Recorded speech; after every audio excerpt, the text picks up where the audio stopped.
from the Lakeside Newsroom of the Henrico Citizen, your hometown news source since 2001. This is the Henrico News Minute with publisher Tom Lapis.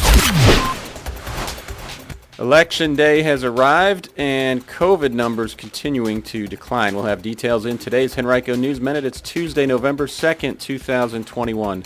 And now for the news. Today is Election Day. If you haven't voted absentee already, you have until 7 p.m. to go to your polling place and cast your ballot today. Virginians will elect a governor, lieutenant governor, and attorney general in 3 competitive races. And all House of Delegates seats also are up for election in the state. In Henrico, the most competitive is believed to be the 73rd District, where Democrat Rodney Willett is attempting to win a second term by defeating Republican challenger Mary Margaret Castleberg, who he defeated 2 years ago to win the seat. We'll have complete local coverage for you later tonight on HenricoCitizen.com. And today also could be the day that many parents have been eagerly awaiting when they learn whether 5 to 11-year-old children will become eligible to be vaccinated against COVID-19. The CDC's Advisory Committee on Immunization Practices is meeting today to talk about the use of the Pfizer vaccine with children in that age range. The meeting comes 4 days after the Food and Drug Administration authorized the usage of the vaccine in children those ages. If CDC officials give their approval, vaccinations in theory could begin immediately. Locally, however, you probably won't find any availability today. Richmond and Henrico Health District spokesperson Kat Long told the Citizen that parents might find some opportunities this week locally, however, assuming approval is granted today. And by next week, appointments should be plentiful. After the FDA gave its authorization to the shots on Friday, federal officials immediately began packaging and shipping 15 million of the 28 million doses of vaccine for children that they've acquired. The dosage is 1/3 of the amount given to older children, teens, and adults. Children 5 to 11 will receive 2 shots 3 weeks apart, just like adults have. The easiest way to find locations that are offering vaccinations for children will be to go to vaccines.gov beginning as soon as approval is granted. And you can read more about this on HenricoCitizen.com right now. New COVID-19 cases in Henrico are at their lowest levels in exactly 3 months, according to Virginia Department of Health data. The county's averaging just 39 new daily cases during the past week. That's the same number it was averaging August 1st. Henrico has witnessed more than 70 new cases on a single day just twice since October 16th.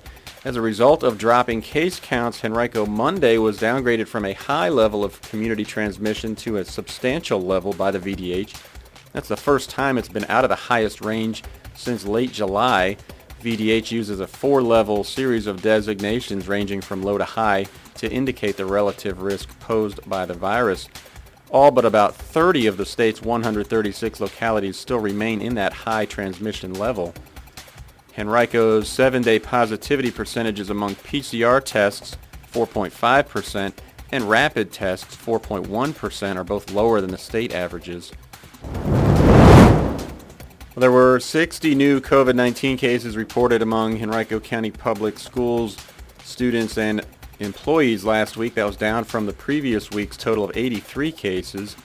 There have now been 995 cases reported since the beginning of September, mostly at the elementary school level, where 510 have been reported.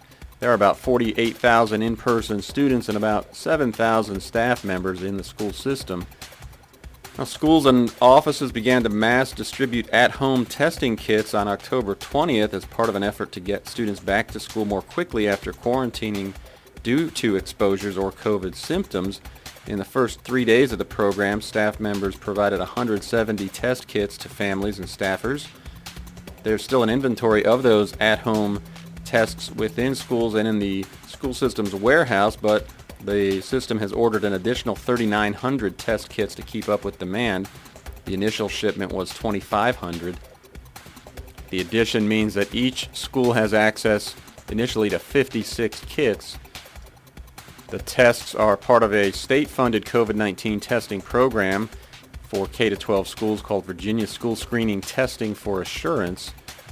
And Henrico Schools is using the program to test weekly all unvaccinated students and coaches who are participating in winter sports. That testing will provide individual test results for each athlete and coach within 24 hours of testing. Testing will not be able to be completed during after-school hours entirely, so some will have to take place in a combination of times before school, during lunch, and also after school.